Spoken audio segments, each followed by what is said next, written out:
J'aimerais vous donner un test rapide effectué par un psychiatre qui va vous permettre de déterminer votre niveau d'anxiété. Okay. Certaines personnes peuvent se targuer d'une patience à toute épreuve, okay, même dans les périodes les plus difficiles de la vie, alors que d'autres sont toujours inquiètes. La moindre chose est inquiète. D'accord. Comment savoir si vous êtes une personne anxieuse? Je vais vous donner un petit test rapide qui a été réalisé par un psychiatre. L'anxiété, c'est de plus en plus souvent considéré comme un problème qu'il faut traiter. Alors qu'en fait, il s'agit d'un instinct de survie. L'anxiété nous incite à être plus prudent, à être plus attentif. Mais l'anxiété, elle peut aussi parfois prendre le dessus et du coup nous faire nous inquiéter pour rien et nous épuiser physiquement et émotionnellement. Un psychiatre qui s'appelle Alexander Metcheriakov propose de faire un test rapide pour déterminer votre niveau d'anxiété avant de prendre rendez-vous avec un spécialiste pour en traiter les causes. Et ce test, il peut être effectué par toute personne qui dispose d'une minute de libre devant soi. D'accord? C'est ce qu'on appelle la minute subjective. Pour ça, vous avez besoin d'un smartphone. Vous allez vous asseoir sur une chaise. Il faut que vous soyez assis pour ne pas vous endormir, parce qu'il y en a qui peuvent s'endormir très vite. Okay. Et vous allez enclencher le chronomètre et vous allez fermer les yeux. Okay.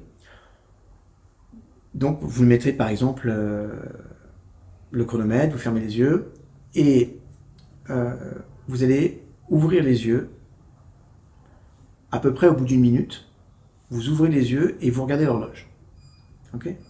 Vous n'avez pas besoin de compter les secondes. Okay. Utilisez simplement vos sens internes. Lorsque vous sentez que les 60 secondes sont définitivement écoulées, vous pouvez appuyer sur la touche stop du chronomètre.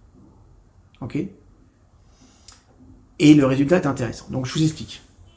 Imaginons, je vous dis voilà, tu vas mettre le chrono, t'enclenches et tu fermes les yeux. Tu te détends. Et quand il te semble intuitivement que les 60 secondes sont passées, tu ouvres et tu stops. Et tu regardes le résultat. D'accord? Si le résultat, il est entre 65 et 70 secondes, vous pouvez vous détendre parce que vous êtes une personne assez calme, qui réagit de manière assez facile à diverses situations, y compris aux situations stressantes.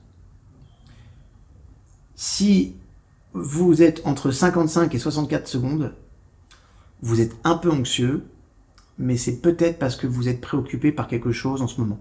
Okay? Donc, tu fais peut-être pas confiance à quelqu'un ou tu as des doutes sur quelque chose. Si vous êtes entre 45 et 54 secondes, votre niveau d'anxiété est modéré. D'accord? Donc, ne vous réjouissez pas trop vite.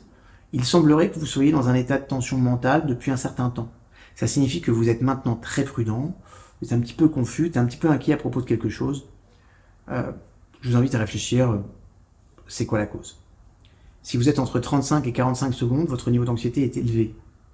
Du coup, vous semblez être stressé au moment du test. Vous avez peut-être peur de quelque chose en ce moment. Et puis, si vous êtes carrément moins de 35 secondes, vous êtes très anxieux en fait. Donc, essayez ce test 3 fois. Essayez de le faire au cours d'une même journée, à différents moments. D'accord? Et du coup, ça se peut que vous deviez changer quelque chose dans votre vie en ce moment. D'accord? Je trouve que c'est un test simple et plutôt facile. Et ça permet de comprendre les signes de troubles anxieux. En tout cas, ce psychiatre, il nous rappelle que les troubles anxieux peuvent apparaître comme des symptômes d'autres maladies.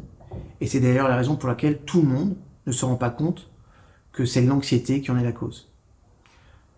Je vous rappelle que du côté du système cardiovasculaire, il peut y avoir aussi des palpitations, des modifications du rythme cardiaque, une augmentation ou une diminution de la tension artérielle. La peau peut être pâle ou au contraire, elle peut rougir.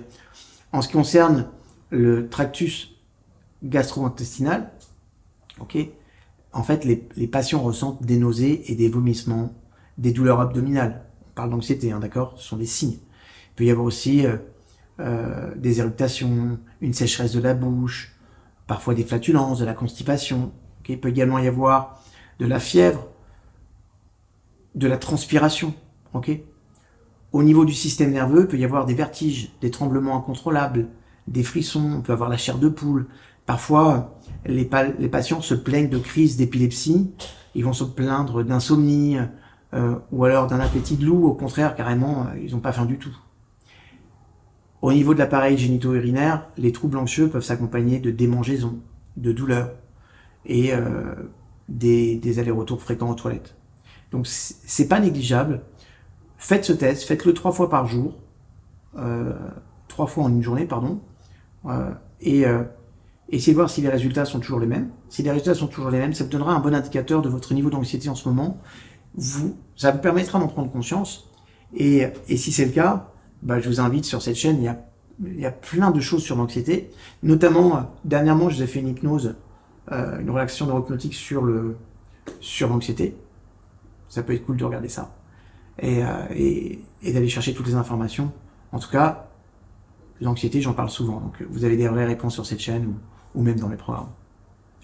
Dites-moi ce que vous avez pensé de ça. Et puis, s'il vous plaît, dites-moi le résultat dans les commentaires. C'est quoi vos résultats? Ça m'intéresse vraiment. Je vous aime, prenez bien soin de vous.